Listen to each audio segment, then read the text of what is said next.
7 unit rumah berkonstruksi kayu dan semi permanen di Desa Ulelung, Kecamatan Darul Imara, Aceh Besar terbakar.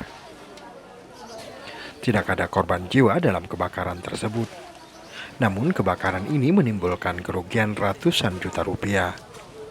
Cuaca yang cerah dan angin kencang membuat api dengan cepat menjalar ke seluruh bangunan. Kepala Desa Ulelung Bukhari mengatakan belum diketahui pasti penyebab kebakaran tersebut. Namun warga mengetahui api sudah mulai membesar dan menjalar ke sejumlah rumah lain di sekitarnya. Penyebabnya sehingga saat ini kita belum bisa pastikan karena apa listrik atau ada hal-hal lain kita belum tahu.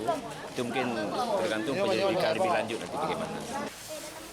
6 unit mobil pemadam kebakaran dikerahkan ke lokasi untuk memadamkan api. Dari Aceh Besar, Tim Liputan Aceh Video.